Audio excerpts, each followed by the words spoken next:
Welcome to Rockin' Bubbies. How you doing, Matt? Doing pretty good, Pez. How you doing, buddy? Good, brother. Episode 2. Cheers. Cheers. Where's it at? There you go. All right. We've survived one, and we're on to number 2. We've got some good special guests for us.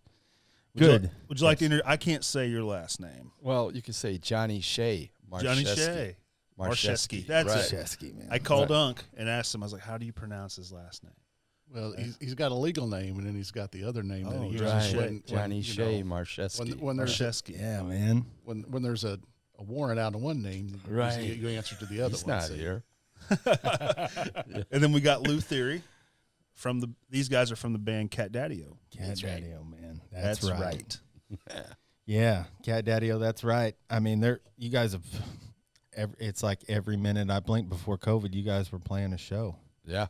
Yeah, we've been pretty busy, that's for sure. How many shows you guys do in a year? I mean, not as many as you would think. We're doing like 48, but we're only doing weekends. Right. Yeah. Right. Some double headers. Oh, wow. That's still a lot for me, though. Like Oh, you yeah, say it is a 48, it's 52 weeks. Right. Right. We didn't do Thanksgiving and Christmas. We Right. stayed away from that. So, Yeah. yeah. And then we would have, things that we wanted to do once in a while. Yeah. I had to sell a boat because I never used it. But you're doing what you love doing, though. Right.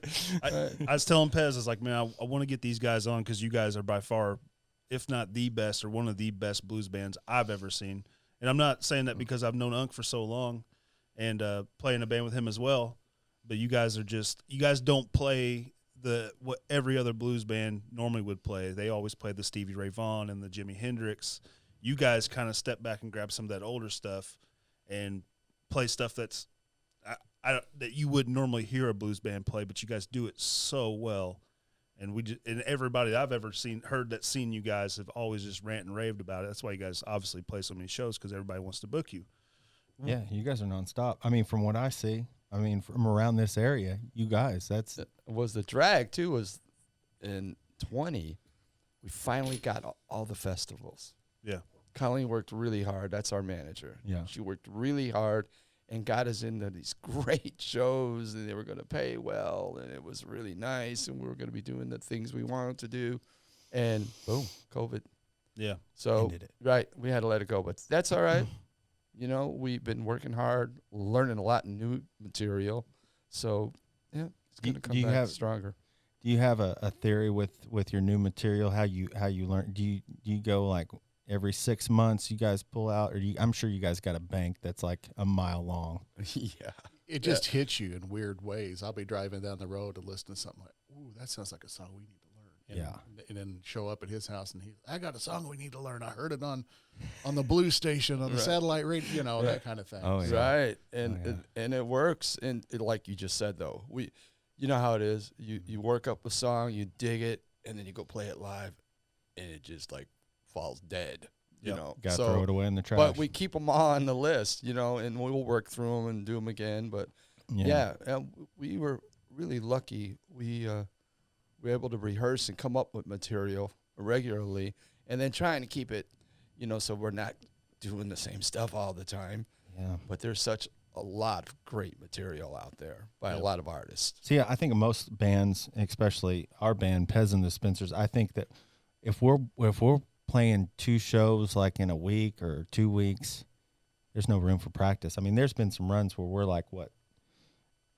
Oh, like, we've went a couple months without practicing. Yeah, because we're so busy, and we get kind of in that little trance, and we're like, listen, we got to take a break.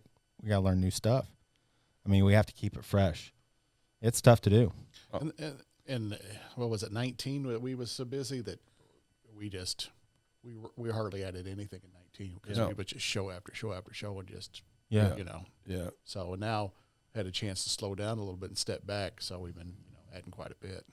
Plus, with the addition of Kyle, it was a good opportunity to throw some new stuff. Yeah, freshen it up. Yeah. That is good. And I listened to several videos with him playing. Man, he is solid as a rock. Oh, he is. He's tasty too. And he is, and he's coming along. And we had to tell him, like, it's you're going to be doing some solos. Well, I don't do solos. Oh, you're going to be doing solos now. And so and he stepped into it, and he's getting better at it, and he's improved already.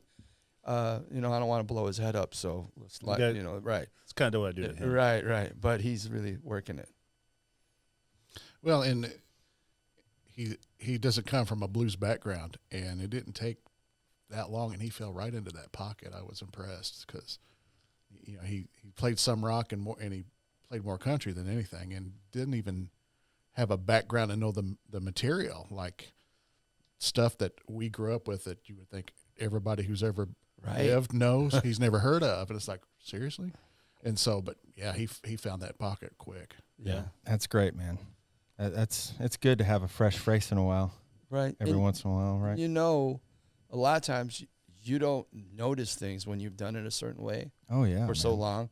And then some, new blood comes into it. And then all of a sudden it changes the groove. And sometimes it's even better. Yeah. Because it was able to allow Lou and he to play together. And, you work with Lou, so Lou's an active bass player. Oh, for sure. So we have tried, and I have recently, in even changing somewhat to, let Lou do what he does, and then have Kyle play off me, so that we keep that rhythm going. And then when I'm in some haze playing somewhere, he's working with Lou. Yeah. So we found how to work that in together, and it's worked out well. Well, having like a really good band, the two most, for me anyway, like it's great to have an amazing singer and an awesome guitar player. But if your backbone of your band, which is the bass and drums, is trash, nobody's going to dance to it. Nobody's going to get down. And if them two guys are locked in, it makes a world of difference into how the whole show goes. Because, I mean, you're going to feed off that. That's what makes playing guitar for me fun, is when I got two guys, like when I play with him and Brandon, when I know that they're so locked in and they're just so tight, we can really do it whatever we want. We get to show off. Oh, yeah. And that's the funnest part. It's like, hey, you guys just keep over there in your little corner and let me have the front stage right here. I'm going to have a good time. Yeah, look what I can do. My name is Matt Lennon. Oh. Yeah, that stuff. That happens a lot in our band. Well, somebody's got to cover you up. The reality of all that is that's been the wonderful thing about having Lou. Lou knows, and they've given me that opportunity to go off and just do what I do and just play. And then I know that it's going to be there, and I just come back. Yeah. And we just continue on. But that's difference about having a solid bass player and drummer. Yeah. Lou, Get that. And it's loose. I mean, Johnny might play a 8-bar solo. He might play a 23-bar solo. Right. It's never He might play 14 1/3. Right. You just go with it, and that's what we do. Well, that's the beauty about blues too, though, is man. that you don't. There's no script if you don't want one. You can make that song last 20 minutes, or you can cut it off in 4 or 5, and you can really. And people just. I don't know. I think the root of it. A lot of what I listen to is blues-driven stuff. It may be a little harder at times, but it's got a blues background to it, and a lot of stuff does. But I want to point out, Lou, your stance, man. when you play, you got this look. Okay, when I first met you, you were behind me in line, and your look, you got this look about you, like, man, you're freaking badass, man. what Lou won't tell you is he hates people. Yeah, we all know that. Right. So he's working from home now. Yeah. That's like the perfect Oh, environment. yeah, it's awesome. It's awesome. And when you play guitar, man, you always have this stool. Can you tell me about this stool? How it got started. I really don't know. It's always been a habit of mine. Anytime I've played live, always for some reason want to put my foot up on something. You just put it on a monitor. I don't know where it came from, but I can't play without having that foot up for some reason. It's just like a line that's in his blanket. I don't know. Hey, you look like a king when you put and that that foot stool, up there. that actual stool, Chilo gave me that. He made that in grade school shop or something. Right. And his mom threw it away, and he went and got it out of the dumpster and hurt his feelings, so she threw it away. And I've had it for 20 years, I guess. Yeah. Yeah, as long as I can remember, like being a teenager, 15 years old, pulling up, was like telling the guys, like after we got done, we obviously played first because we were kids, and the Keystone Ice had kicked in, and watching him play, I was like, and Joe was like, "What does he got his foot on? He's got a freaking stool, man. What is that?" He's like, Yeah, Joe's used that stool before. "Oh, I think he's the only one to ever use it on stage, ain't he?" He's not the only one, but he was the first one. Yeah. You know, they all want to play with Yeah, it. Everybody. Right. It's become a bit of a thing. Yeah, Right. It's You kind of like made it a thing, man. It's kind of like a shoe shining stool too. You know, it's Right, like, it is right. Oh, and he's got one at the house for rehearsal. yeah. too. And Oh, I'm if, sure. if something happens, we got one at the and at then, the if studio. something happens and the stool's not around, I've always got the cooler that's just the same Yeah. size. That always Right. happens the same. But that's one thing you've never left at a show, is it? Oh no, Oh no! Oh, you remember I'd that I'd be thing. in, You I'd be in kidding me? trouble. Yeah, we'd be turning around. So shows off, guys. I'm going back. yeah. where did this all start? I mean, I want to kind of take it back a little bit. When you, Johnny, let's start with you. When did you start playing music? How old were you? 1963. My goodness, that's Yeah. the good times right there, Long man. time ago. Amps were great. Yeah, right. What would you start out with? A Kingston guitar. That's awesome, man. Yeah, Silvertone amp. And then I had one of those, like, it looked like a little square of cheese. It was a fuzz tone, and you can't even buy them anymore. And they had the cord that came out of it. Oh. It was brown. Yeah. So the cord was attached to the guitar. To the unit itself. It had its own cord on it that plugged into the amp. And then you plugged your guitar into that. Oh no shit. Yeah. 10 years old, man. And what got you into it? My neighbor, he needed a bass player to start. And so he didn't have a bass guitar, so he showed me how to, the fingering. Oh, yeah. And then by the time I got to where I liked it, he dropped out of music altogether. And I just started playing. So So I got it right when I was like in the midsummer, over summer vacation, yeah, And then by Christmas, my parents bought me my own guitar. there you go. Right, Cool. right, So you grew up in Chicago, right? right. South side. right. South side. So you're a Sox fan? No, Cubs. Yeah, I'm a Cubs fan. As well. Right. But but I'm not any kind of athlete. So Right. whatever which way the wind's blew, I went with. Well, there wasn't much good luck with the Cubs in the beginning. No. I spent a lot of my family is from Kankakee, Watseka, Oh, okay. Urbanay area. So I spent a lot of my childhood up there. We lived up there for quite a while, a little shithole town called St. Ann. Mhm. So it was kind of engraved, most of my family were all Cubs, Bears, Bulls, Blackhawks. Oh yeah. And getting it. But you just moved south, 10 years ago? No, it's 77. 77. I Right. thought you were up north a lot longer than that. No, until I was about 21, 22. Okay. And my brother was going to SIU after the Vietnam War. So he said, come to Carbondale, man. There's all kinds of places to play. And at the time, the strip was loaded on both sides. Oh, yeah. You could play every day of the week. Every night of the week you could play at a club. Now, they didn't pay anything. But, I ended up here. But, I lived like 3 blocks from the steel mills. So I like to tell the story that when I was a kid, I thought fog was orange because the pollution coming out of the stacks. Yeah.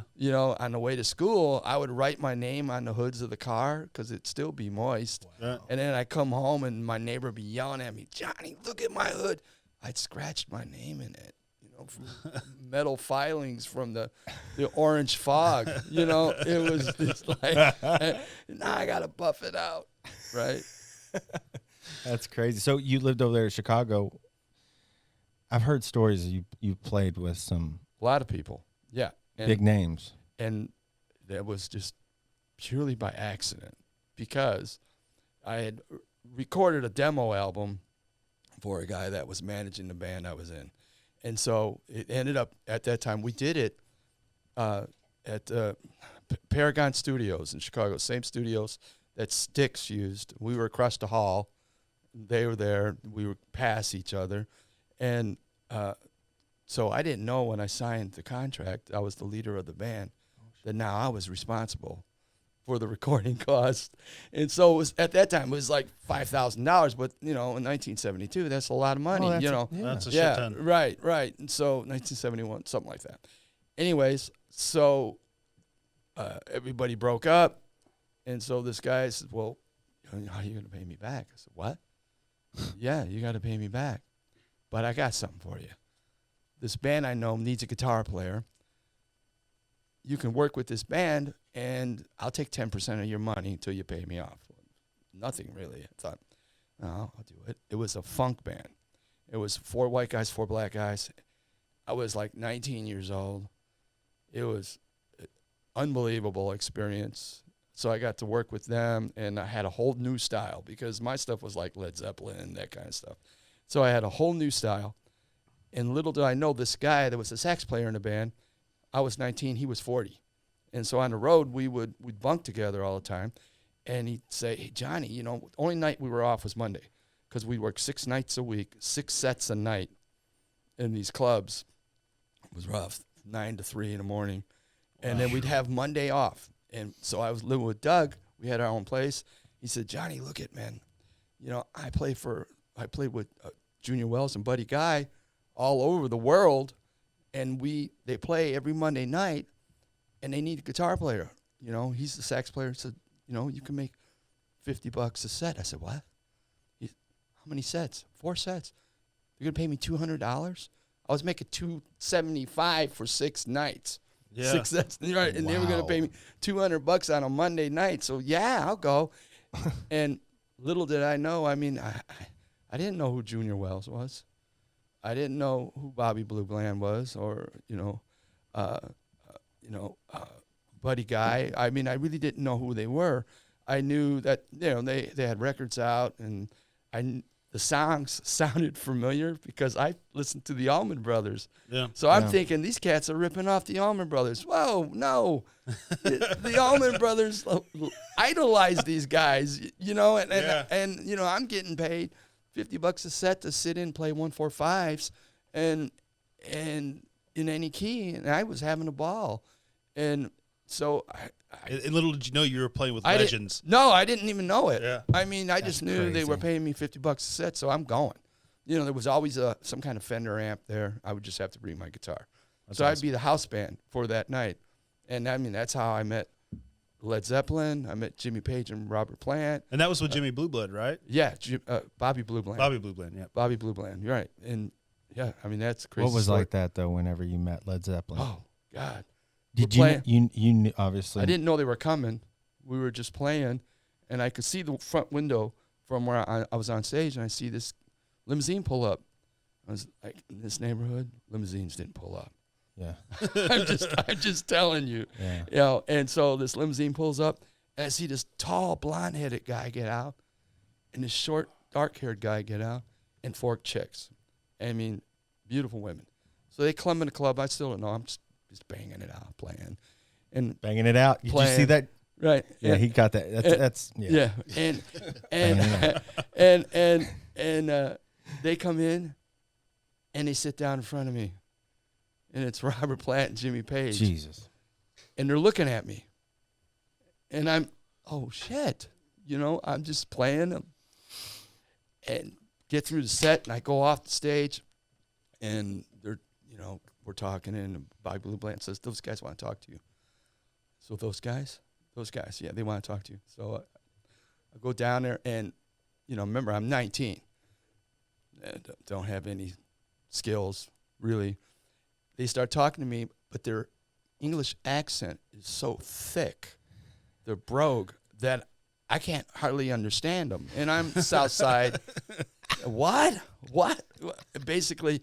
You want to pop? Yeah, is that what you said? I got to meet him, got to go to a show, and the rest is history, and it was a lot of fun, and it was ultra stimulating. Yeah. I mean, Yeah.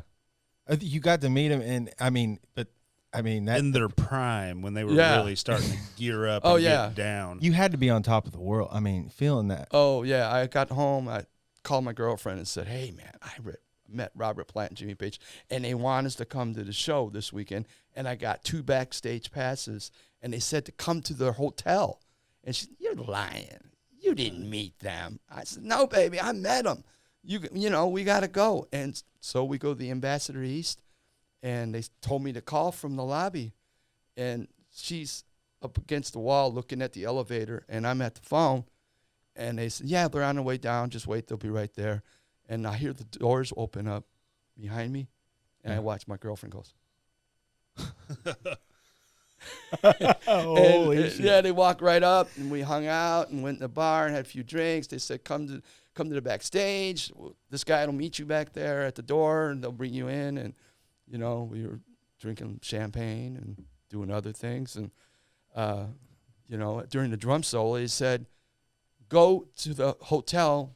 We got a project for you. We want you on something. Go to the hotel. We'll talk. We'll hang out all night. And we want you to go to Milwaukee with us. I said, this can't be happening. So, all right, I'll go. And I get out in the car, and it's February in Chicago, and I got a big old Oldsmobile. And I start the car, and remember, I'm jagged. So is my girlfriend, and feeling really good. And I start the car, and I put the car in reverse, and I go to turn the heat on. I'm looking down, and I back right into a parking pole and bit right through my lip. And blood all over me. Had to go to the hospital. Oh, damn. Never went to the hotel. Damn. I'd have went with a bloody lip. Well, I had a 3-piece yellow suit on, man. You know? Yellow suit, man. I wish Uncle wear a yellow suit Right, sometimes. right. Yeah, dude. And I never knew what, you know. That There is it is. amazing. That's it. That's the end of the story. All right, we're done here. I remember one time, and I ain't going to say what you said to me, but me and Brando was helping you guys pack stuff in your house after one gig. And I asked you, I remember seeing a picture on your wall with Stevie Ray Vaughan. Right. And that's one of my all-time favorite guitar players. Oh, yeah. And I asked him, you ever met him? And you said, yeah. And I remember what you said. Right. I don't know if you wanted to say it on here. I said What was he like? And you, I said he snorted all my cocaine. I had a full film case full of it, and right in like 40 minutes, you know, we used it all up. But that was a long time ago. But what a great guy. right? You know, yeah, hands, and the tips of his fingers look like hammerheads. Right. That's what I noticed about him. He had great big hands, and he just like these. Playing so much. Oh my gosh, yeah, and I mean, truly, a great guy. Just, you know, my drummer was the manager of the record bar in Carbondale at the the Carbondale Mall. Right. And he needed pictures taken, and he said, "This guy's coming in, Stevie Ray." Yeah. He's coming in. I'll take his effing pictures. Yeah, I had a camera, you know, Nikon. I'll come take pictures, and naturally, I got one taken too, and it was really cool. Hell yeah, man. Yeah. I remember you telling me that. I never forgot that story. And that's been 5 years ago, probably. Right. And I was like, I've told a few people about that, and I was like, man, I hope he can say it on the podcast. I hope he don't care to say it, because that was one of the funniest things. Like, he did all of my cocaine. I was like, yes, that sounds exactly like Stevie. But it was just like, because he's one of my obviously one of my heroes. You know, like I'm a younger, so like my guitar playing heroes are like Stevie. I loved Hendrix when I was a kid, but when I first started like learning guitar, Black Sabbath was the driving force to me playing guitar, which, you know, Tony Iommi has a lot of blues behind his stuff, and the way he plays. But mixing that and when I got older, like I started off with metal, of course, but as I got older, I really started appreciating blues a whole hell of a lot more. Yeah, same here. And it's one of those things that no matter what kind of mood you're in, you can find a blues song to make you feel good. Oh, absolutely. And I think it's the best stuff to play. but I do love Freedom. playing heavy metal sometimes. Yeah, he does. We'll come back to you again, Johnny. I want to get to Lou. Yes, Don't want to leave Lou absolutely. out. You know, No, he's over there. no, He's gonna be over there pouting. Yeah, let Johnny talk. I'll sit here and drink. You got to top it, Lou. He's done that before, right? But obviously, I know a lot about your background. I mean, you've known each other since I was 15. So we're going on 21 years. Hello. Golly. On to set. Bleep that out. Bush. Bush. No, I met you when I was 15 years old playing an old biker bar. And we didn't see each other for a long time. And actually how we got reconnected was I seen you guys playing at the crossing. The crossing. You guys were playing up there, and you and Chilo were hanging out. Yeah. And I came up and was just bullshitting. And it had been forever since I seen him, because we did all the SIMC gigs for a long time, just trading shows, playing music. And honestly, musically wise, that was one of the best times of my life, because there was no egos. Well, there were some egos if you add Dan in there. Yeah, but for the most part, when you're getting a lot of musicians together, that big of a group, and have that little amount of friction and that much support, Oh, is man. amazing. Like It's a community. 15 to 20 bands trading shows every weekend. There They wasn't a weekend for like a year or two that we didn't have a gig.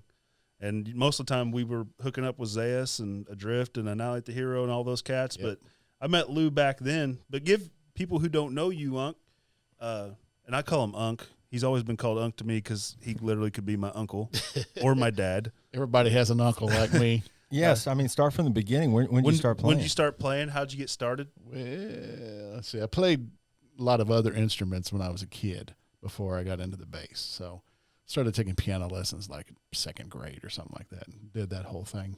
Got in a school band, played several things. And the band director that I had in high school was Skip Taylor. This was at Cesar-Valera High School. And we had a hell of a band in those days. And we marched in the Kentucky Derby Parade and played for the basketball tournament up at Champaign and, that kind of stuff.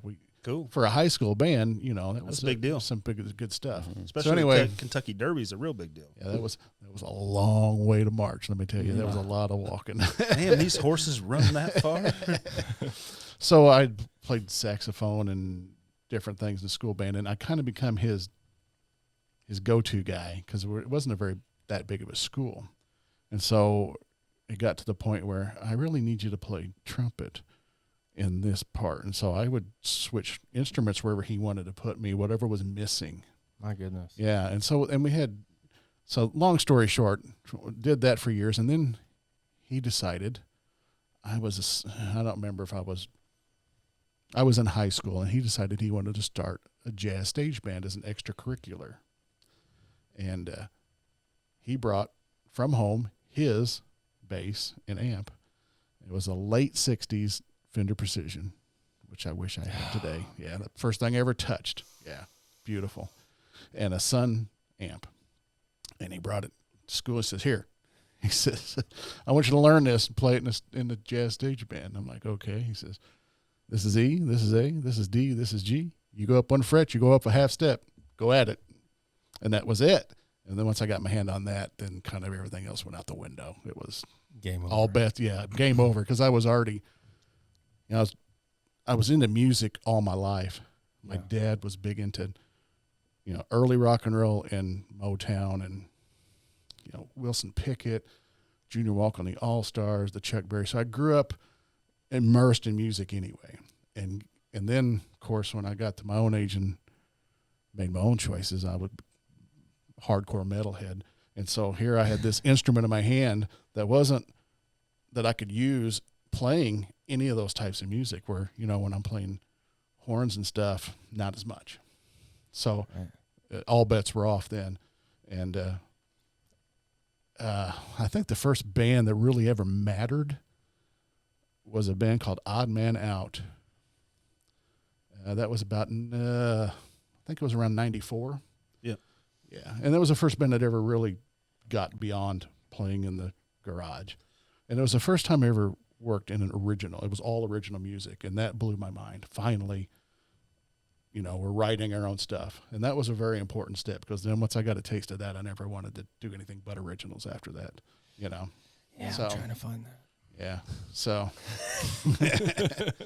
Would you say that that's pretty much what molded you in the beginning is learning all that other things? Oh, yeah. Playing jazz and playing that kind of stuff and then going into like getting this in your hand. I think it was probably your small handlebars you had back then. You think so? That brought it in like this guy is a bass You know. player. Yeah, well, I'm going to put this in his hand and magic's going to happen. I- Thor's going to come from his penis. When I was 14, all I wanted to do was be in Iron Maiden. I wanted to tour the world in a band like Sabbath or Maiden. Or Is that something. what- That's what my life? That's what I wanted. Was that what turned you on? Oh you think? yeah. Yeah. See, I wasn't that lucky, but I wish I was.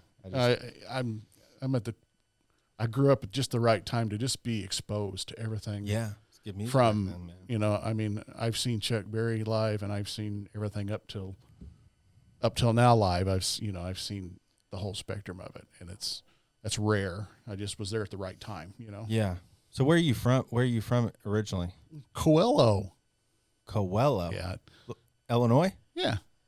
Where's that at? I don't know. Christopher. Yeah. Oh, Is that what it's called? Is that like No, Coelho. French? It's a Coelho suburb. Of no, yeah, Christopher. Coelho's a small mining camp next to Christopher. okay? oh, A lot wow. of history there. Yeah, right? it was a mine camp. A lot of towns in Franklin County. There's lots of towns out there because they were mine camps. So Yeah, was we your- let the Italians live there. oh yeah, That's yeah. what See, it was. my dad, he used to coal mine, and he mined for 30, 40 years. And I don't know. I think, did your parents mine? Oh yeah, I'm the first person in my family on either line That didn't? work in a coal mine. I'm the first. Wow. Matter of That's fact, awesome. my grandparents came from France, and they were coal miners in France. Wow. Before they came here, yeah. Yeah, that's crazy. I had a little snippet of coal mining, and it made a man out of me for a minute. And I don't Now know. look- I couldn't do it. no, Can't be you confined. wouldn't. Yeah, you wouldn't last a minute. Especially with a guy like Underground. this trying to He- pin me down in the corner or something. I can't be doing all that. No. Well, how about you want to take a break for a minute? Yeah, we can take a quick break. Take a quick break and play some. You guys want to hear some Cat Daddy-O music, and we're going to take a quick break and come back and talk a little bit more to these guys. Cool.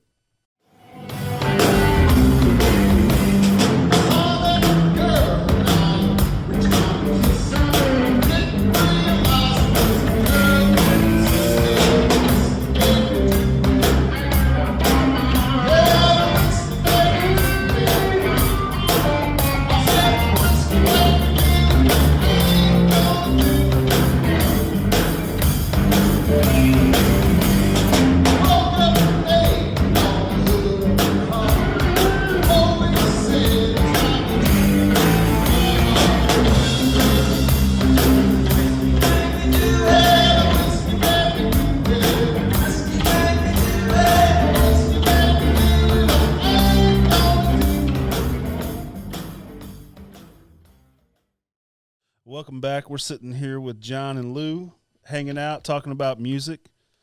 Cat Daddy-O. Cat Daddy-O. That's right. Let's just give the listeners a little something. How did you guys come up with the name? That was my kids who all play, and their friends learned in the same room that we rehearse in, and they called me Daddy-O, and so and my son is a phenomenal drummer who is now works in Nashville, and he's a big record promoter, does lots of cool. Got 2 number 1s on the charts now. What? But yeah, and he's a phenomenal drummer. They don't even know he's a drummer. He's a percussionist, a real deal. Anyways, we had a band, and they called it Daddy-O. I would play with these guys that actually learned in the studio. I taught them. We played, Lou's favorite song, "Take Me to the River," and we do that, and so I was Daddy-O, and I had the band. It was Daddy-O, and so then when I've met Chilo at a yard sale.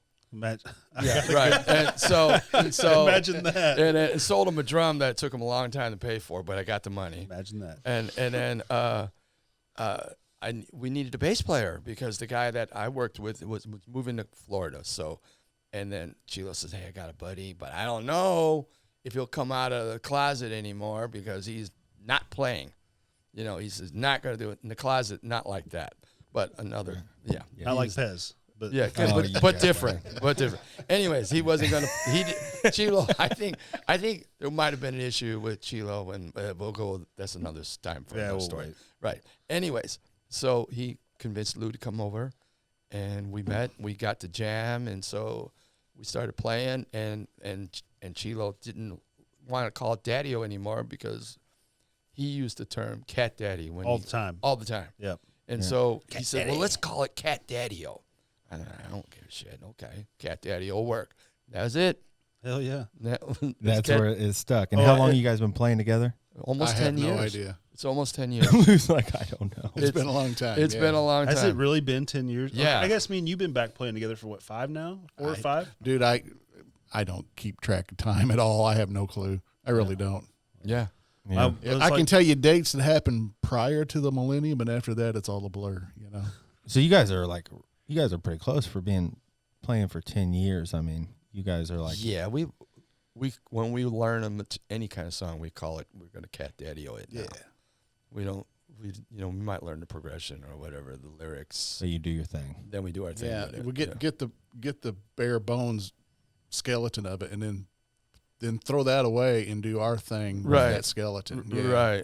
Right. And even Kyle's done it now. That's He's cool. learned that. Yeah, we're not going to do it like that. Well, it takes time to get that chemistry. Right. I mean, like, you can't judge it off the first time you play with somebody because, No. you know, there's nerves and shit, you know. Yeah. But it's been so long now, it's just natural. It's like I noticed. Johnny says, I want to play this song, and we'll listen to it, and 10 minutes later, we're playing it. It's extremely noticeable Yeah. how you guys gel. I mean, when I've watched you guys on Facebook and your live shot, I mean, you guys are like professionals. Oh, no. Well, thank you. We don't hold back, and I'd like to say, you know, I'm not the greatest guitar player, but I do everything I know. You know what I mean, to try to create whatever it is we're doing at that time. Yeah. And Lou doesn't hold back. So I got a guy that's just going to pump out the same kind of stuff as I'm doing, and so let it just go, you know. And it comes back, and we've learned how to use our dynamics, which is really important. And a lot of bands don't do that, and unfortunately, a lot of bands do. But that's key, and I think people recognize that. Even somebody that doesn't know music, they know when it's thundering and then it comes down, and there's some subtle vocals, or there's some stuff, or there's a drum break, or a bass solo, or something. People recognize that. Yeah. And every little trick that you can use, every little nuance, will grab the attention of the audience. That's what the major goal is. Yep. I think a lot of it has to do with being a three-piece, because everybody's got to fill all the spaces. There's no word to fall back on. That is Everybody- 100% yeah. right. And I believe that three pieces deserve more credit than what they, because When Johnny's off man. soloing, I've got to fill in the spaces 100%. that's Right, missing from right. the, from the back chorus. It's So, all hands on deck. yeah. Oh, yeah.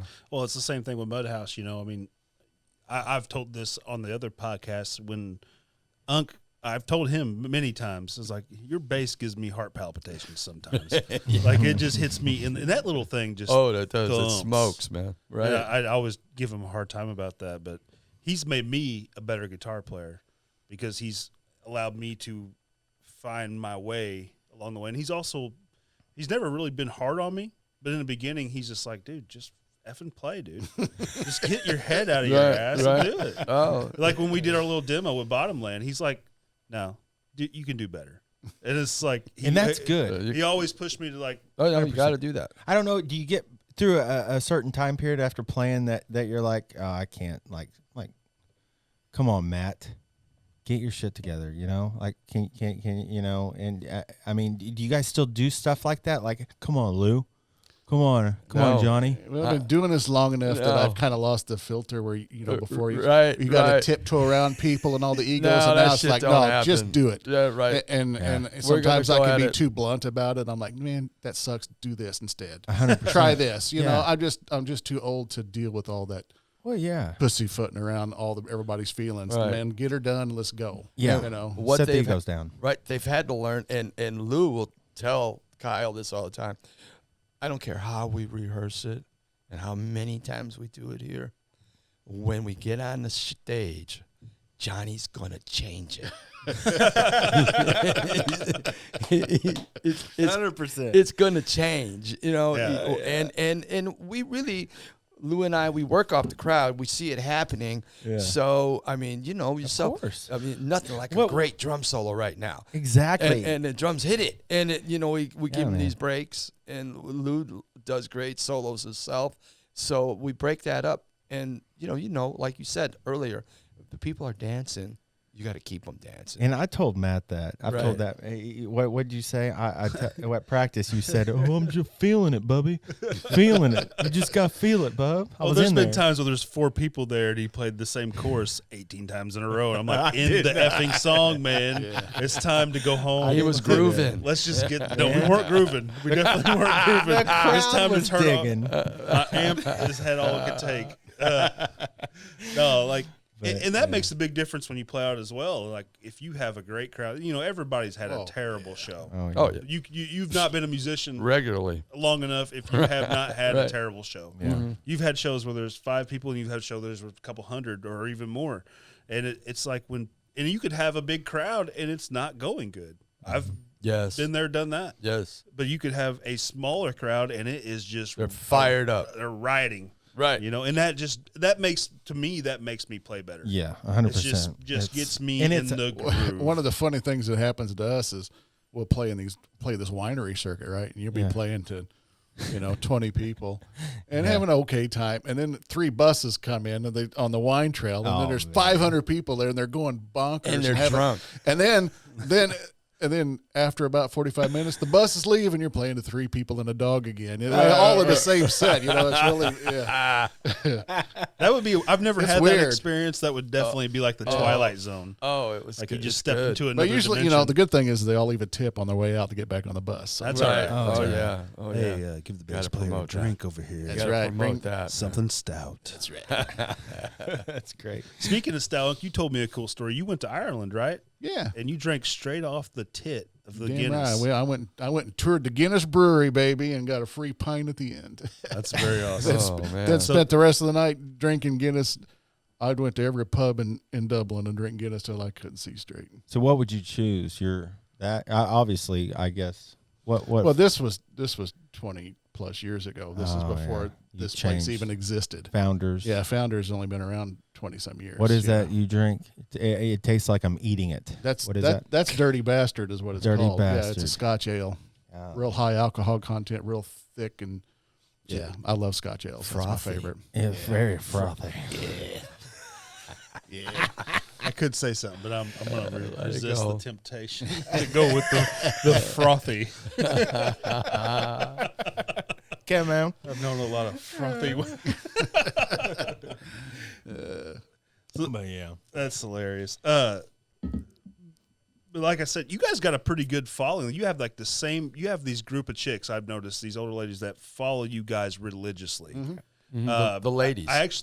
I Right. think I know the names. I'm trying to think.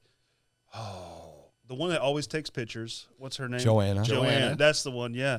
Who else do you got? You want to give them a Mary shout out? Because that's the and most Nancy. important people right there. Yeah. The ones that are consistent followers and that really love it. And they have been there for a long time. Isn't that awesome? And they'll come to most every show. We used to have that. And the reality of it is, it's just not Cat Daddy-O. Without them there. No. They go to all shows. Yeah, they support. Really? They support everybody. everybody. That's very cool.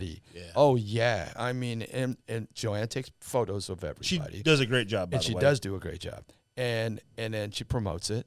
But the ladies are always with her, and they like all music and all genres. And so they're into it. They're So local people. So what do you think it's going to be like after all this COVID bull? A roaring 20s. Yeah, it's gonna be party. It's going to time. blow up. Yeah. That's what I'm thinking. So stay strong, There's brothers. so much Good for business. There's so much pent Stay up strong. demand. People are going to want to party hard. That's all I hear is I want live and music. I want bands live are music. going to be in huge demand. Right. Yeah. But Hear we that, got- Pez? You better get better, bud. Let me just say this, Johnny. This guy thinks he's freaking brilliant. He thinks he's another SRV. No, I'm just better than him. Oh. No, I'm kidding.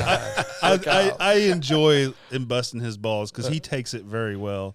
Yeah. And just the whole bubby thing. I mean, have to. That's. I want to make that clear here. The reason a lot of people are like, why bubbies? That's so. It's we cannot take ourselves serious. We're not serious people. But Pez, like when I first met him, is like when he would talk about a really good friend. Like I would say, hey, lose my buddy. No, not Pez. He's like, that's my bubby. I didn't sound like that. I didn't do the. That's my bubby.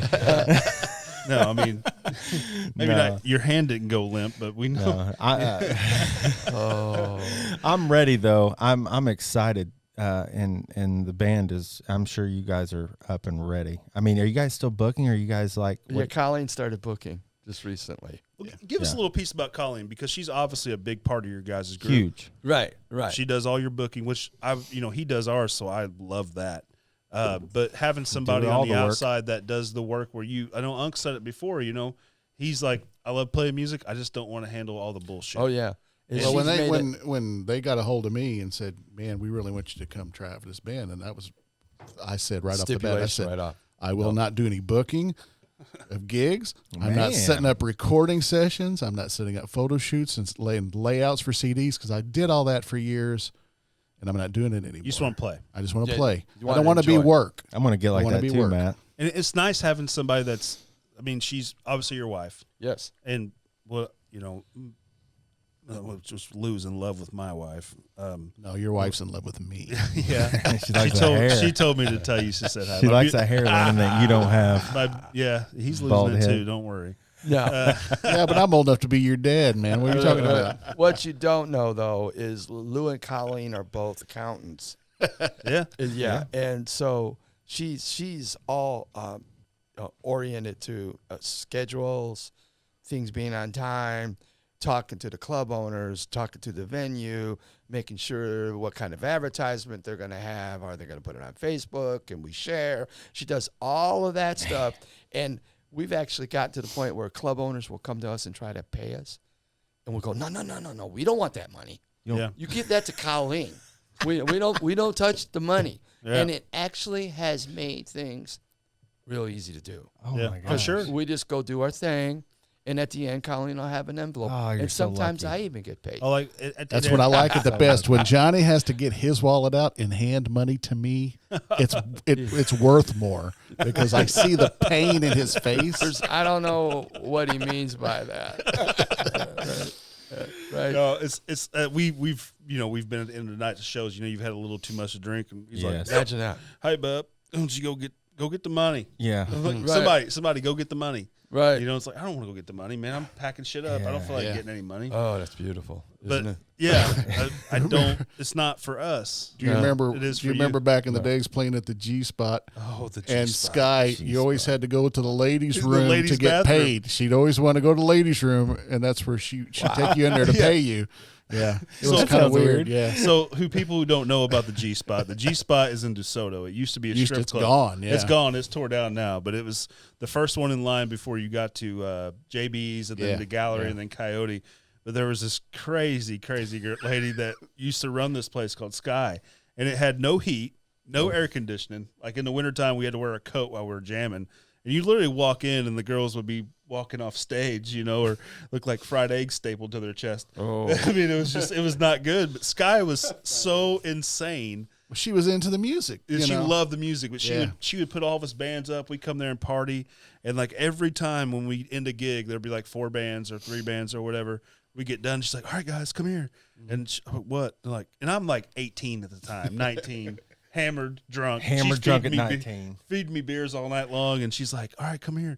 And it's in the ladies' bathroom, and it could be somebody in there using the bathroom. It didn't matter, and they're changing whatever. And she's like, "All right, here's you guys' money." I was like, "Did we really have to go back here?"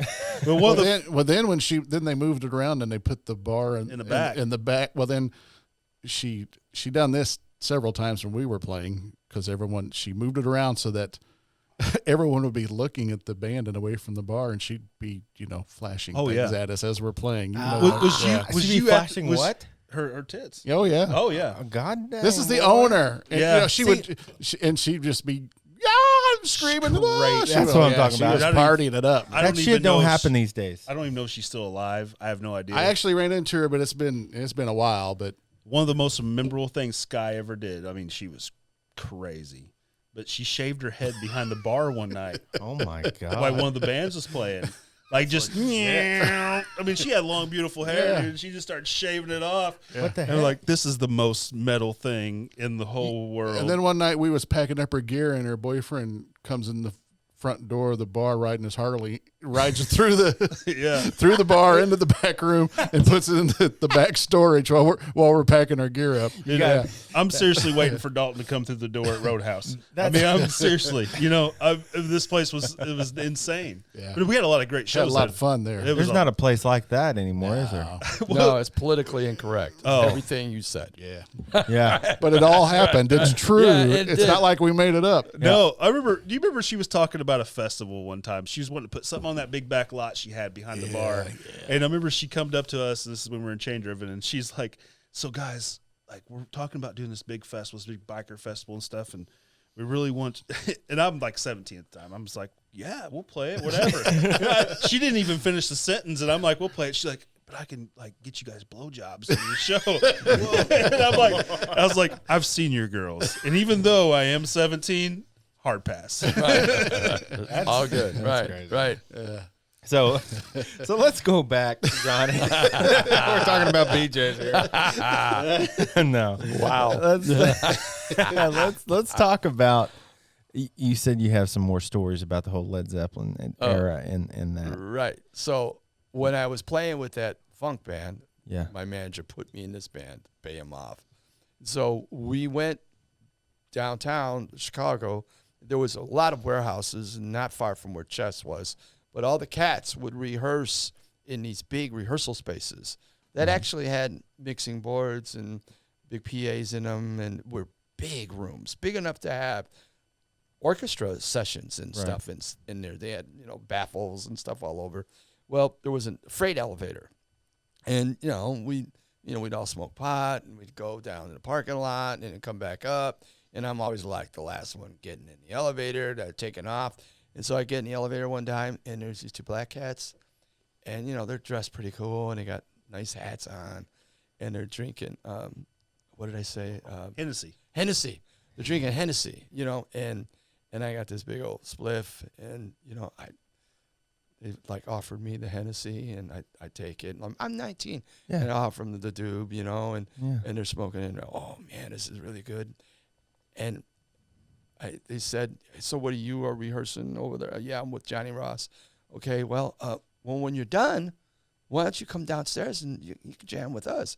Well, I didn't know. I didn't know who they were. I had no idea. Remember, I'm 19 and I don't know any of these people. And I'm plopped in this situation with Doug, my sax player.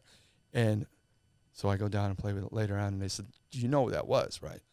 I said, no, I just know that I drank some Hennessy. I liked it. He said, that's Muddy Waters and Howlin' Wolf. Oh, my God. Right. And so I got, for like the next 6 weeks, I hung out with them, and I played on stuff that they were recording, but I have no idea at the time. I didn't really care. I just wanted to play solos, so they did nod to me, go do it. And so I'd do it. It was fun.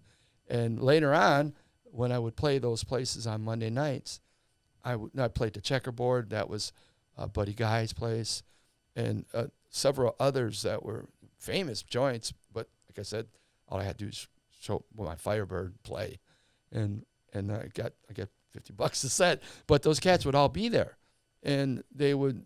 There was never a time when you'd go on or not be another artist, but I didn't know who they were. But yeah, that was.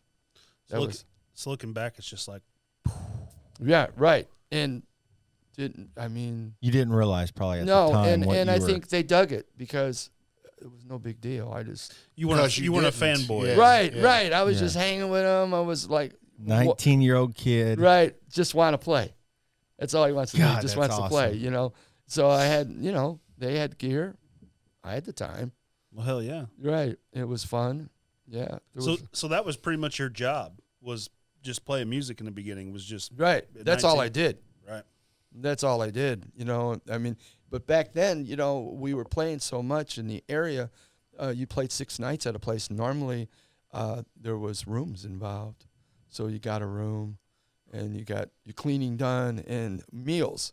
So, yeah, what else did I need? I didn't need anything else.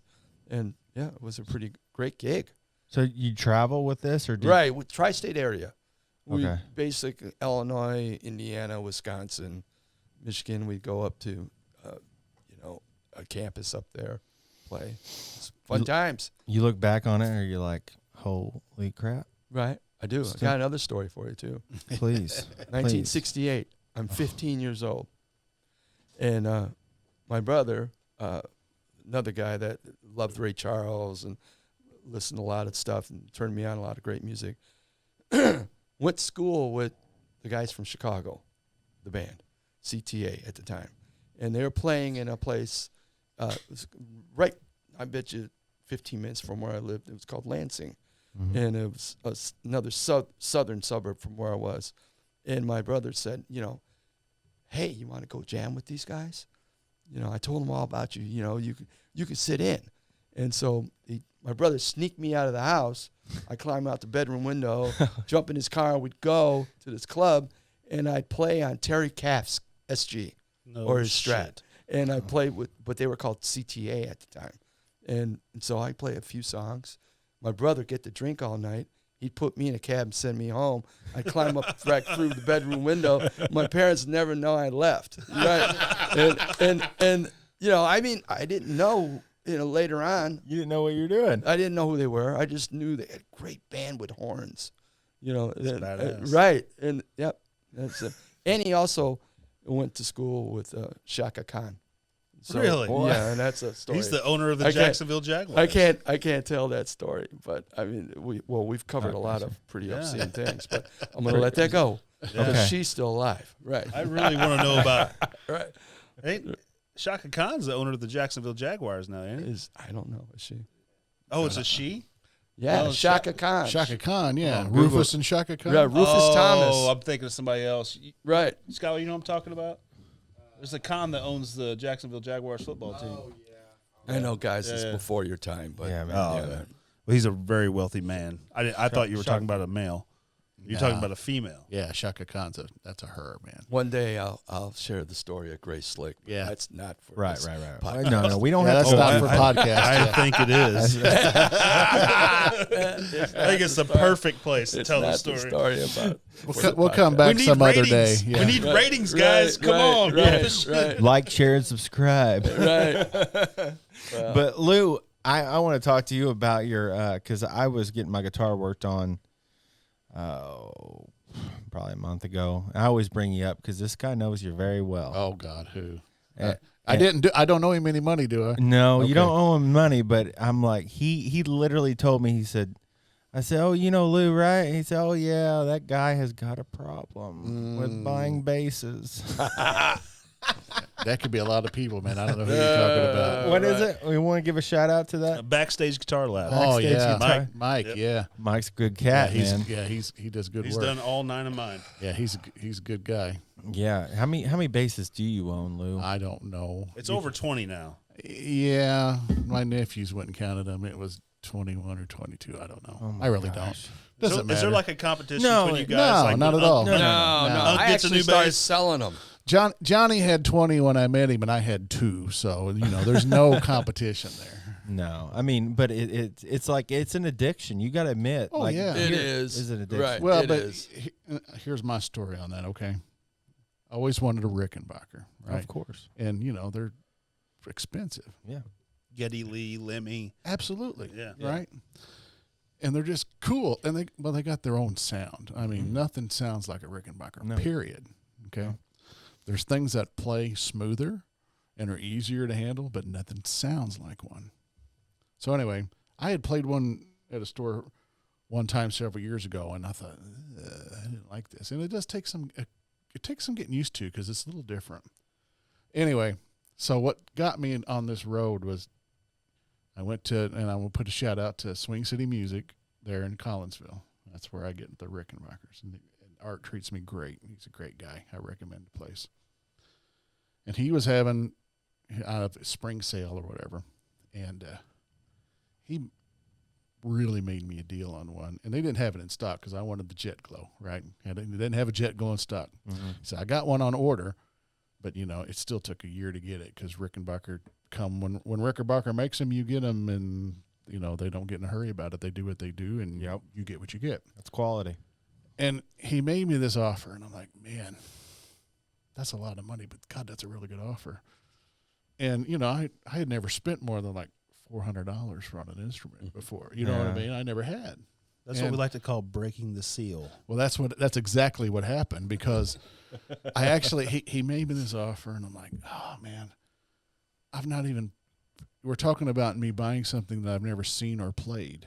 Right. You know what I mean? It's like buying a car that you didn't test drive, right? They're building it for you. Right. And I said, no, I'm not going to do it. And I'm walking out. I've walked out of the store, and I'm heading to my car, and I'm halfway to the car, and I'm thinking, I turned around and went back and put the money down on it because he made me a deal on the price. And I give him $100 down to hold it. And he says, if you don't like it when it comes, I'll give you $100 back. So I did it. and I was sick over it for a while because it was just a lot of money. You know what I mean? And then after I got it and I thought, paid it off, I thought, that didn't hurt so much. and then it's been pretty Downhill bad. It's been since. bad ever since. Yeah, Right. it's been bad. Yeah, it didn't hurt as bad as I thought it would. You know, now he's buying bases every other month. I haven't bought one in a long while. Well, you just got your third Rickenbacker on order? I ordered it. I haven't paid a penny. Don't let on him it say yet. that shit. I ordered it. You did order it. It's gonna get it. Right. Oh, it's on order. I did speak for it, but it's the 90th annivery special edition. So Yeah, what are you gonna do? Oh, you can't pass that. What are you gonna do? He'll get another one in 10 years. Well, yeah, 100th anniversary. They'll make Might get they'll the make 95th. maybe right? they'll make a nice double neck again. Yeah. I keep telling him, I was like, man, the way you're biting bases, man. You know, my wife is not happy with me buying guitars anymore. Let's hit to him for a second, okay? He almost this guy gets drunk and makes purchases on fucking online. That's when we buy vacations, when my wife gets drunk. Yeah. So I've been wanting this Telecaster for a long time, and my wife, I mean, she's like, we're trying to save up to buy a house, and she's like, no more guitars. You got like 9. You don't need another one. And I was like, I really want this Telecaster. I really want it. And I was like, I'm not gonna get it, but it was still in my cart. And, you know, I just never took it out. I just like, one day I'm just going to pull the trigger on it and get it. I got hammered one night sitting out by the fire, and I don't remember ordering this thing. And I'm getting up like a day later. I'm just going through my emails and it says, your order has been confirmed. It has been shipped. And I'm just like, how am I going to hide this from her? You know, and I'm like looking for ways to like not let her find out. And I put it in the closet and I hid it for a while. Dude, you called me the next You day. better hope she never comes to my house and sees all the stuff you've got hidden in our rehearsal space. Don't be saying that shit, Hunt. Right. Oh, Don't be saying that. Just open Hey, up. go ahead and tell can her of right now worms. that's not true. You know how many times he said, "Hey, would you go pick this up on the doorstep before she gets home?" I got a box coming to your house. The funny thing is that like a couple weeks later, we were sitting at Joe's house and it was 4th of July and we were drinking and stuff, and I got enough courage to tell her. I was like, He had enough in him to let it fall out. it just came out of nowhere. Hey, I bought a new guitar. It's at the house. Bought it like 2 weeks ago. I drunk ordered it. Sorry. And she's just like, what? And she's just like, she was like, she was, buzzing really good. So she just like couldn't really get mad at me because there's a bunch of people around. And I'm just like, He chose the right time. And the next day she, my wife is a beautiful woman. She's very awesome. And she can cook. She can cook. Can cook. I will vouch for that. I don't know why But- you're like 400 pounds. So we ordered our son a new entertainment center.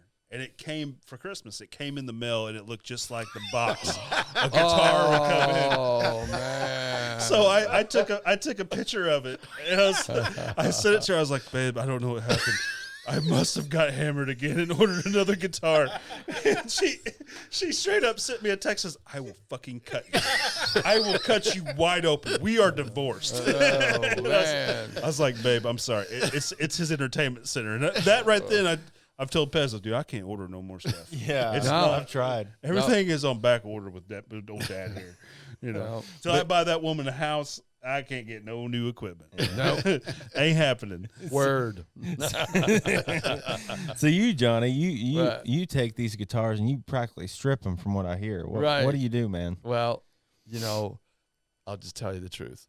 Squire bodies are cheap, Yeah. and I used to go to pawn shops, and when the first one was we call it Frank, but that was a whole nother story. But the one that was really the first that I did was Old Blue, when we found a Squire body that looked like somebody's girlfriend had taken a ball peen hammer to it and just beat the crap out of this body. It had big old dents in it, and paint falling off. It's nice. So I got the body because I was just going to use the neck.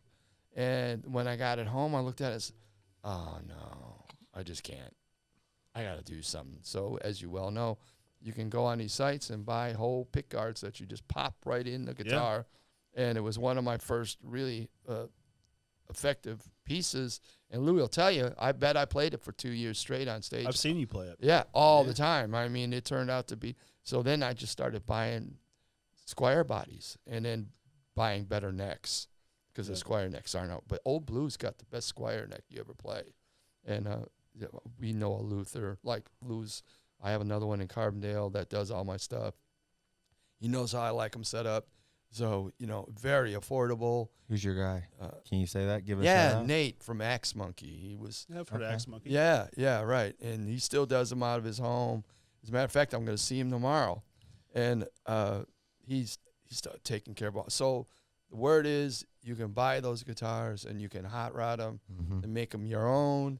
You don't have to spend a lot of money because you can buy a whole pickup set for $200. Yeah. Right. And you can buy a Squire body cheap, just and look You around. can find them at a pawn shop for Right, $100. Right. And you can have a hot strap. And that's what you take gigging, right? I mean, Right. you have your I do guitars that really, stay really home. fine guitars. Right, yeah.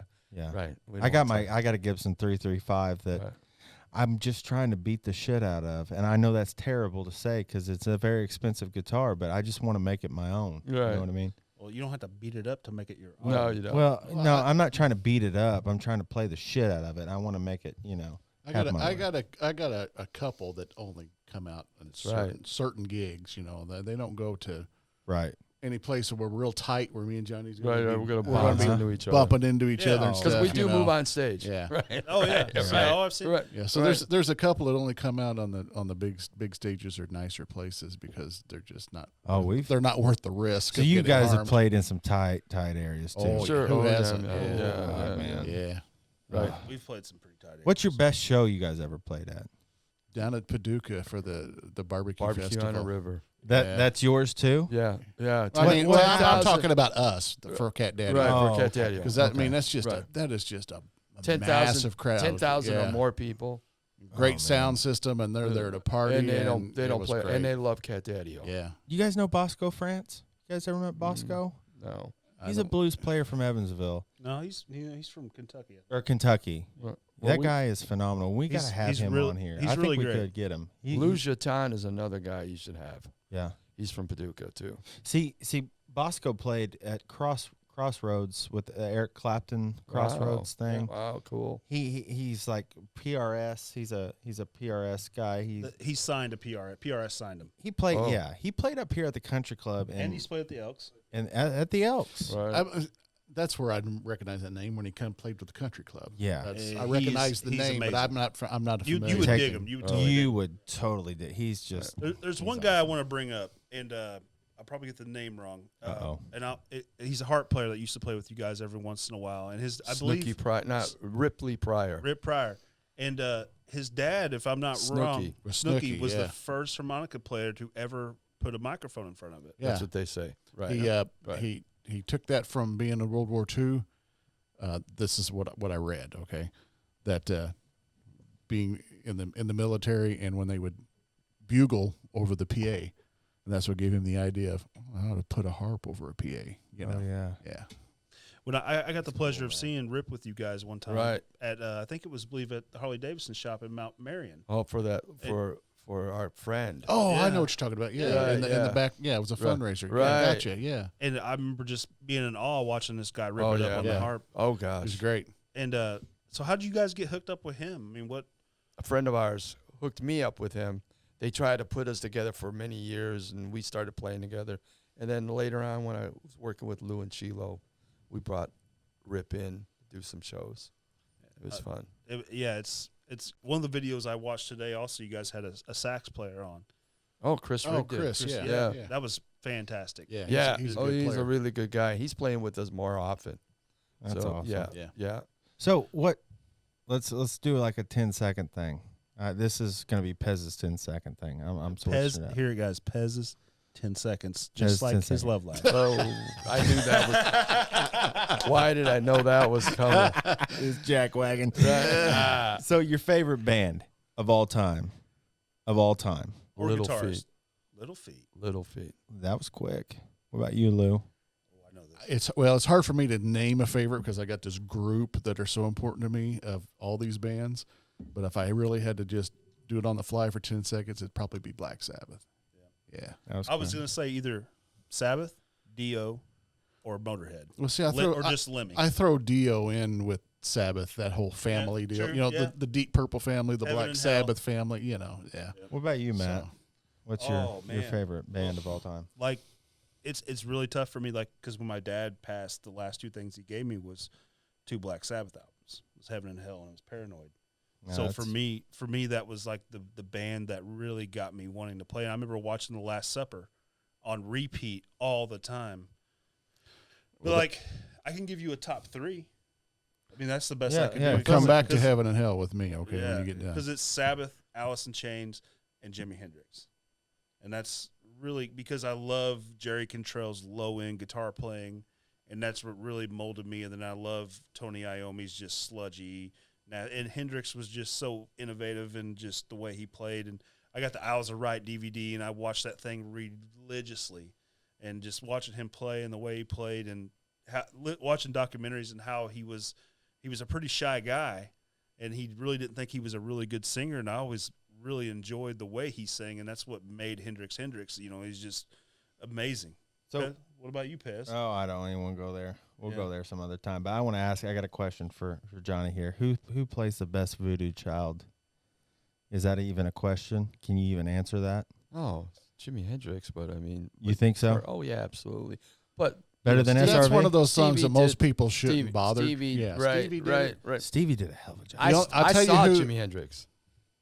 I got to see him. Right, Stories here, right. Johnny. I got to see. Let right. everybody know that this is true. You're not making No, this shit I'm not. up. Okay, well, and I never saw Jimmy, but I did see Stevie Ray play Voodoo Child live. I did see that. Yeah. Goodness. Yes, I did.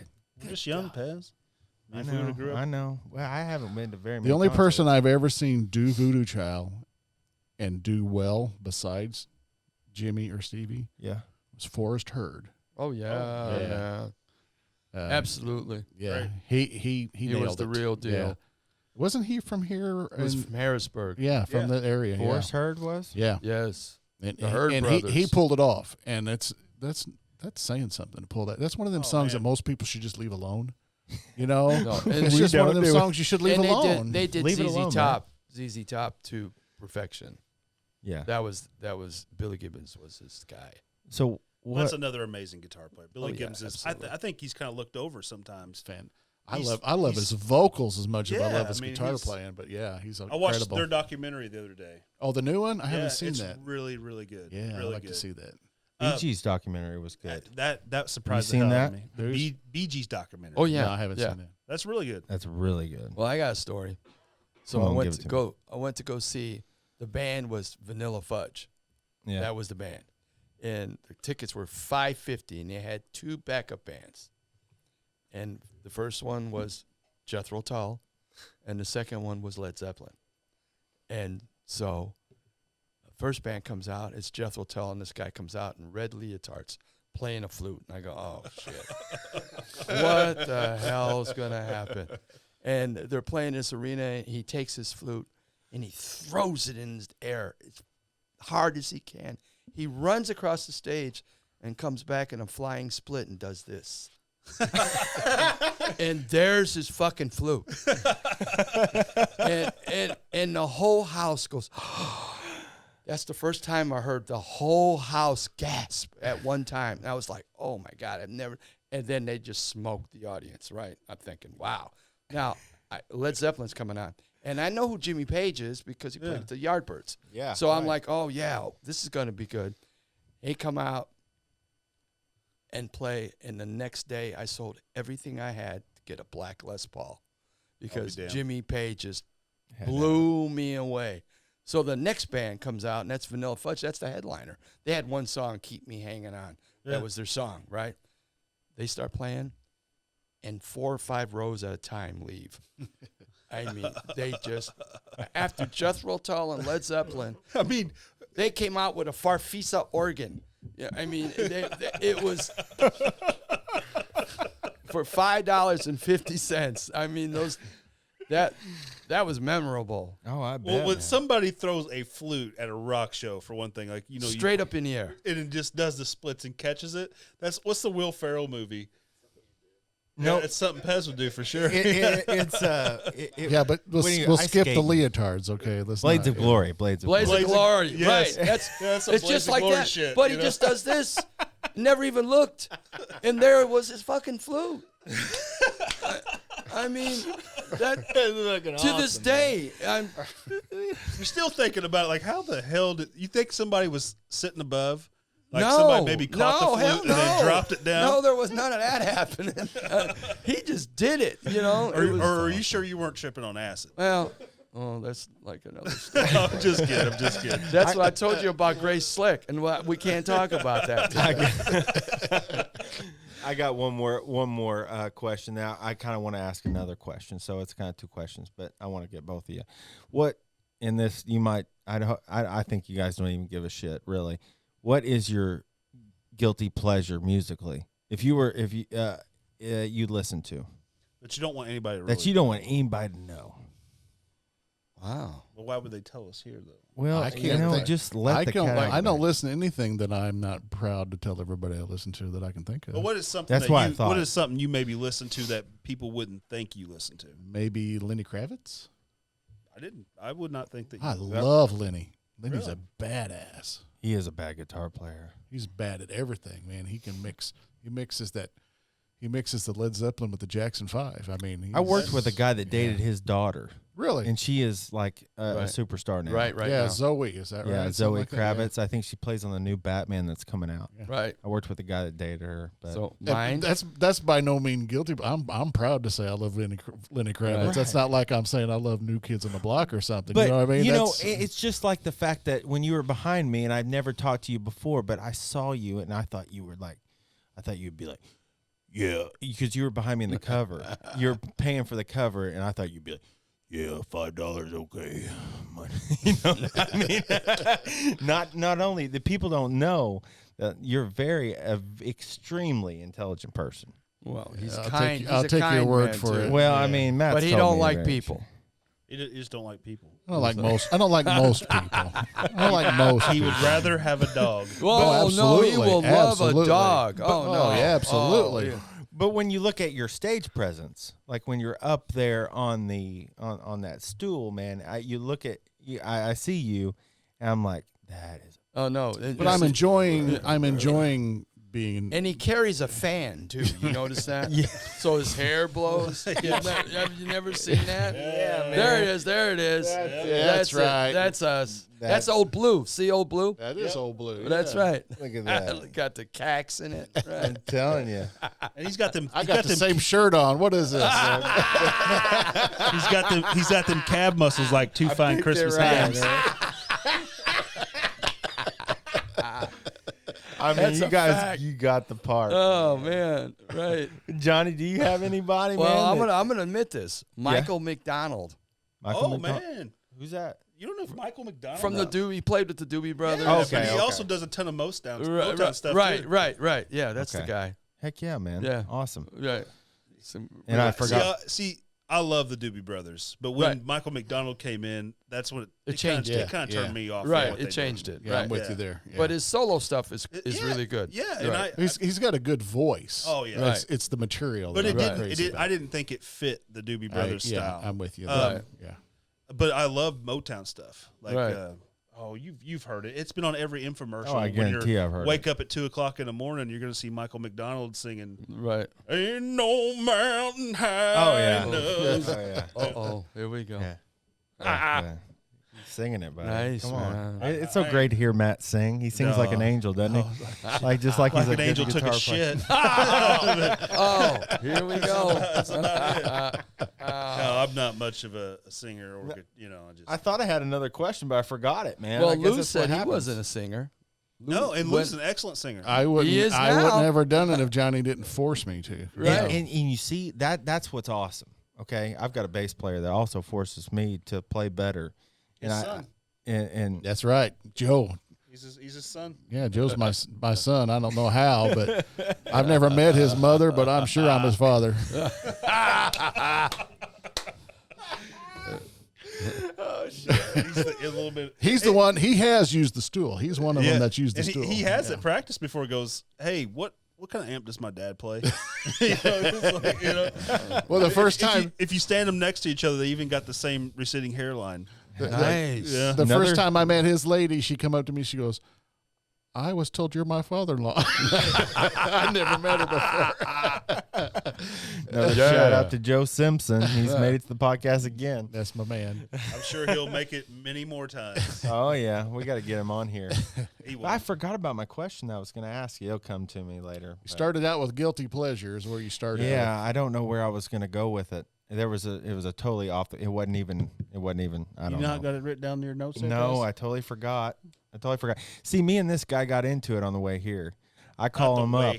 I'm working today, and I call him up. I said, "Hey, man, you got your notepad ready?" No, it was not like that. And this guy totally went like he flipped the script, like he turned in, like he didn't take his testosterone today or something. Shit, I don't know. That's what I got when I seen Skylar. Man, I was getting my syringes so I can take my testosterone. He turned into like, What the fuck? I don't want. If you're gonna act like this, I want fucking.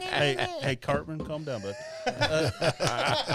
Well, Matt called me today, and I was ass deep in Buried. work, and it was Yeah. I was frustrated, and are you excited about tonight? And I'm like, dude, I'm not thinking about tonight. I'm trying to get through this crap I'm dealing crunching with. numbers. I mean, that's what do you do exactly? End Lou? of month. Oh, I'm a accounting director for a medical group. I would have never thought when you were Well, behind that's- me in line that you were an accounting director. That's the point. Exactly. That's my nerd alter ego. That's not me. That's awesome, You know, Lou. I tie my hair up and I shave and I put on a little, and tie. I talk polite and I don't curse. And you listen to Clutch. Absolutely. Well, you should see some old pictures of him. He had bright red hair and a red handlebars. He looked like James Hetfield from the early 80s. of Dude, I Metallica. got it. That actually happened to me. We was at Ozfest, and I was with all the Zayas guys. And me and Chilo standing in line for pizza at Ozfest. And, I got my handlebars and my hair, and Chilo's got his short spiky hair and his little facial hair thing. Looked like and Godsmack. And this guy was standing in line, and he turned around and looked at us, and he was obviously wasted. He said, "Dude, old Hatfield, young Hatfield." He was freaking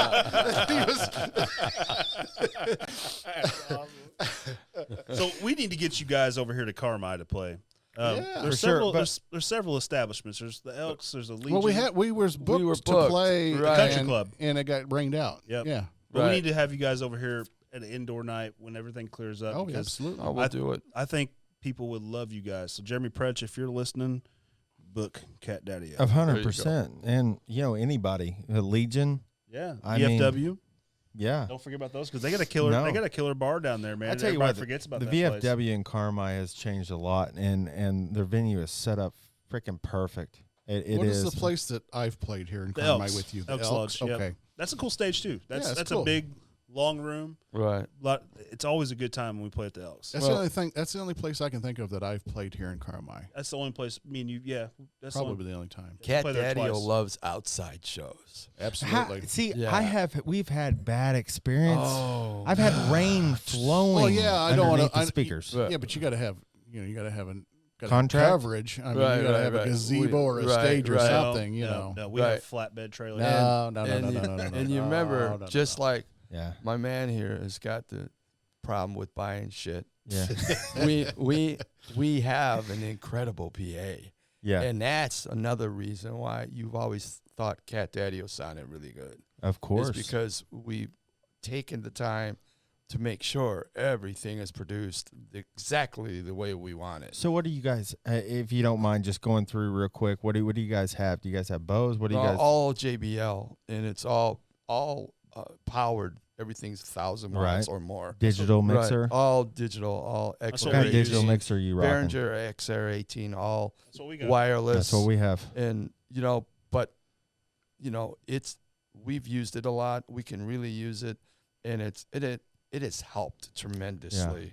getting your 100%. sound on stage. You can tell a difference. Oh yeah, and when you're Sure. micing through the monitors and everybody can hear, Yeah. it makes a big difference. We've come a long way, man. It makes So- you sound better, but it also makes you play better. Right. Exactly. Because Right. if everybody You're can exactly hear right. what's going on, then you got less room for error. 100%. Oh, And it helps on the vocals too. I Right. think we can admit on that. Right. A good monitor is like we play with 5 pieces sometimes when we have Tim coming in playing congas, Mm-hmm. and I usually mix the sound, and it is a chore sometimes to get everybody lined out where they can hear exactly the same thing. We use the Behringer X18 Air. Right. The same thing. Right. We use EV. I think that's what actually got us into it because I heard you guys. Right. I talked to Lou about it, and Lou was saying, Right. "Yeah, man, Johnny has it on his tablet, and he can adjust everything on the fly right there off of his tablet." Right. And that's the same thing I use. I use a Samsung Galaxy tablet. Right. But I'm still kind of learning the ins and out of it. You know, there's some tricks to it, but the onboard effects, everything See, I that's haven't there. figured out the onboard effects. Oh my gosh, bro! You got to use the delay Yeah, and the bro. reverb.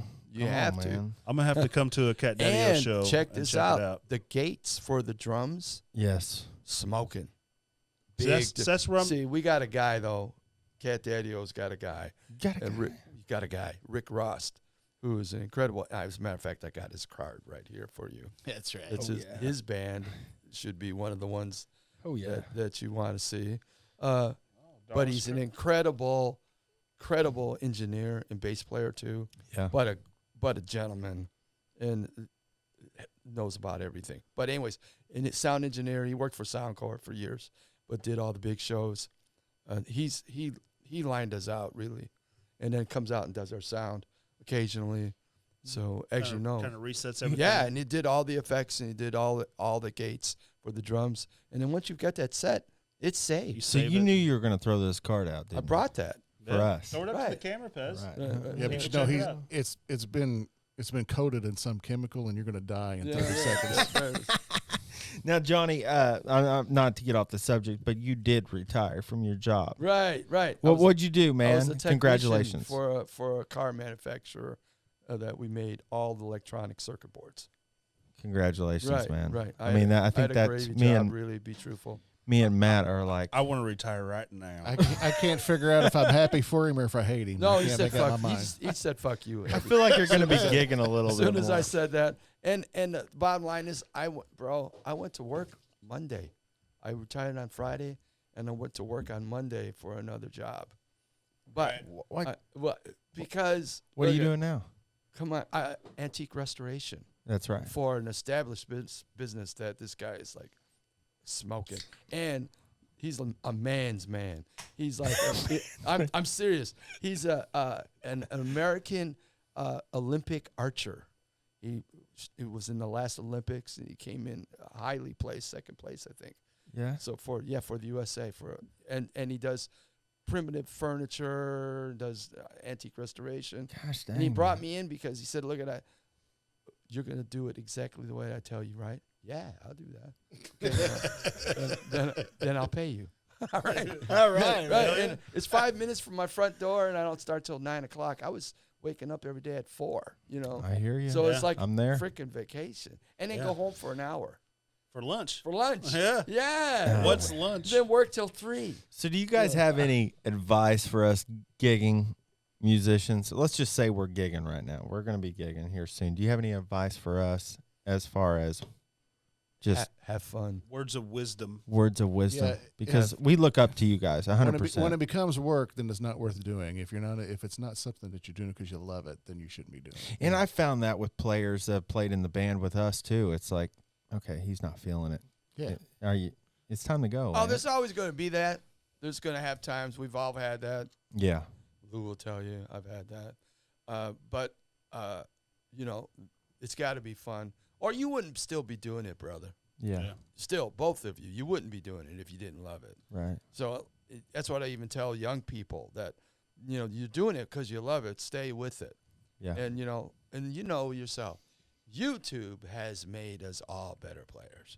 Oh, dude. And I'm not going to deny that, man. 100%. I mean, you can learn stuff from a 14-year-old. I mean, He admitted it. Yeah, I'm not going to lie. I mean, stuff. It's crazy. It really is. No, man. Jimmy Smith, 14 on right, YouTube. Right, look at this. Yeah, but it makes you realize little how small you really are. Right. You're playing in this little bubble we play in, and you guys are the you guys are awesome. And then you go out and see this 14-year-old that just smoking wipe the the shit. wipe the floor with you. It's like, oh man, oh my god. That happens a lot to me. You know, Do you imagine the guitar player you'd be if you had YouTube at a young age? Oh, forget about it. I would have given up probably. I got a Wow. good story. I walked into Guitar Center in Evansville one day, which I usually like to shop for mom and pop shops. I don't try to stay, but if somebody ain't got something I ain't like, I'm gonna go check out guitars regardless. If there's guitars hanging on the wall, I'm going in the door. Right. Exactly. I may not buy anything, but I'm definitely gonna pick one up and that's play. what your wife bitches at you about. She's like, hey, babe, I'm going to Guitar Center. There's no a minute. I'm gonna be in there for 45 to an hour. Right. I walked in there one day, and there's this little black kid, bandana tied around his head like Hendrix. He couldn't have been 10 or 12 years old. And I start picking up a guitar, and I'm, that's a cool amp. I'm going to try it. I've never played through an amp like that. And I plug it in, just turn the volume knob off, and this kid is over there just Eddie Van Halen up and down the neck, just shredding. Wow. And he couldn't be 12. And I just like turned that volume back off, putting it up, unplugged it, hung it back on the wall, and I walked over to the guy that usually, I can't remember his name, saved my life, but he's always there all the time. He's always long hair, working the guitar part of it. And I was like, man, who is this kid? He goes, dude, he comes in here every day, grabs a different guitar, plugs it into a different amp, and just jams. He's like, I'm not even 100% sure he owns his own guitar and own amp, but he comes in here every day and plays for like an hour and a half. I was like, and they don't care. They just let him play. Right. And he's like 10 or 12 years old. He's man. like good advertising. It's Right, free right, advertising. right. And I just sit and watched him for a good 20 minutes and just watched him play. And the way he played, the accuracy he had, and the smoothness of his picking, and he didn't use a pick. He was finger picking the whole thing. That's insane. And then for a young kid to pick up on chicken picking and finger picking like that, right. he already had the long nails. I wasn't so sure he wasn't just a midget. Been around for a while. Start. But no, Here we go. no. So politically incorrect again. Wow. My bad. We'll have to edit that out. I apologize. No. I want to ask you, Johnny, because you said that Little people. your kids play guitar. How did you introduce them? Because my son's got a guitar. He's 6 years old. Doesn't have any interest right now, and I'm not going to pressure him because I know that you don't. They may not. You know what I mean? They got to want it. Yeah, That's it. That's it. That's it. They got to want it. They come to you and want to do it, then you. So you play as much music as you can around them, and hoping that they'll grab a hold. Right. Well, the kid, my oldest, he was the drummer from day one. And Lou's seen pictures. He had 2x4s on the bass I've drum played with pedal. him. Yes. Yes. I played with him. And he was a natural from the very beginning. Mhm. When I would be in other bands, he was 10 years old. And so we would have rehearsal, and I'd say, we're going to learn this song. So, Stan, go ahead and learn it, because the drummer would never show up for rehearsal. Right. He'd never show up. So Stan. Every would band says that, don't they? Right. He would learn the song, and then he would know it exactly the way it was recorded. Yeah. And so then we go to play the gig with the drummer, and the guys in the band say, man, what the fuck? Stan is so much better than you, and he's 10. And Stan would sit at the door and cry when I'd be going to the gig on Friday and Saturday night. Because you want to go play with Yeah, you. Dad, I can do it. But son, you're like 10, Yeah. Right, you can't go yet. That's like a proud dad moment, though. Oh, you it know, was. when you- yeah. And look at him now. Yeah. Oh, my God. That's amazing. Oh, man. Like- That's one I want to feel so much. My son Jackson, he's 12. Blessed. I actually truly. named my son. His middle name is Jackson Zayas Lennon, Oh. because I don't think it was the night. Maybe he was conceived. But, me and Jessica had been to a million Zayas shows at that time, and we absolutely loved the band, and it was one of my favorite bands.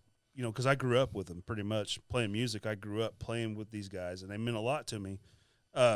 But Jackson is such an old soul. Like, he doesn't listen to like anything new whatsoever.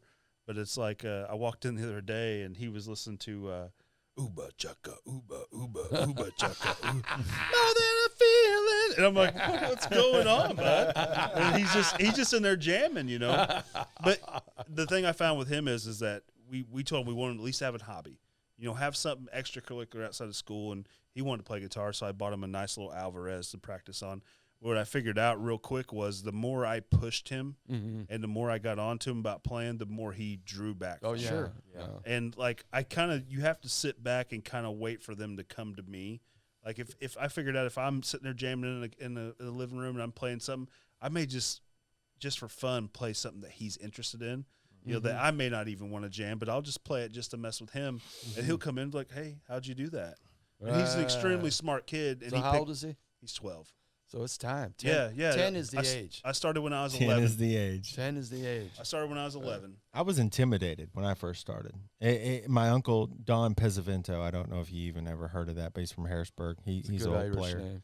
Oh, well, Italian. I know what it is. So Don't you lie to me, boy. it was very intimidating when he had all his guitars there, and it scared me half to death. But then it just clicked. You pick it up, and it's awesome, man. I was never intimidated by somebody's guitars. I always wanted to grab them. You know, there was no intimidation for Well, me. It's like, hey, let me get that shiny thing down there. Can I play that? Yeah. I drove my mom crazy for years, you know, up in my room, just tearing it up. Not tearing it up, but tearing it up. Oh, yeah. We don't have enough for stories we have for this, but No, we don't. Oh, No, for sure, we don't. yeah. We don't. And we're going almost to the 2-hour mark, Right. and it feels like it's just we're been. just starting. Yeah, we should do this again. We'll What do do you it. think? So how does everybody find you guys online? Let's get that out Facebook. there. Facebook. You guys Right. have a website or anything Yeah, like we that? have catdaddio.com. Okay. Right. So everybody go out and check out catdaddio.com. Follow him on Facebook. Right. And That's a big one, everybody. I don't know if you guys know this, but like, share, and subscribe. Everybody Right. says, Absolutely. every time you share 100%. something, it brings somebody else into the mix. Yeah. Absolutely. So And like Rockin' Bubbies. yeah. So hit that subscribe I already button. did, man. I Yeah, already did. man. I'm probably That's like right. the third person that did outside of you two. I was probably number 3. Not only that, check out when these guys, when you do go and like their page, check out when their next show's coming up because you will do yourself a treat. Grab your lady, take her out, have a good 100%. time because That's you will right. not be disappointed. And not Hey. only that, check out Carmike Cast. Oh, We're here at Carmike Cast absolutely. Studios. Yeah. I mean, we got Let's Laugh with Justin James. And hey, hats off to the engineer, man. Yeah, man. Yeah, Man, he- Skylar Anderton. Skylar. He's Yeah, from man. Coelho. That makes him. Yeah, he's royalty right. to me, man. That's right. That's Well, right. we really appreciate you guys traveling Oh. an hour and 15 minutes over here to come Guys, hang out with us for a couple Thank hours. you. Really. And, enjoyed it. Really, Thanks for having really us, man. That's appreciate We cool. it. laughed It's great a to lot. yes, and it's great Yeah. to meet you, Johnny. Finally, Yeah, man. see you on Facebook and Lou.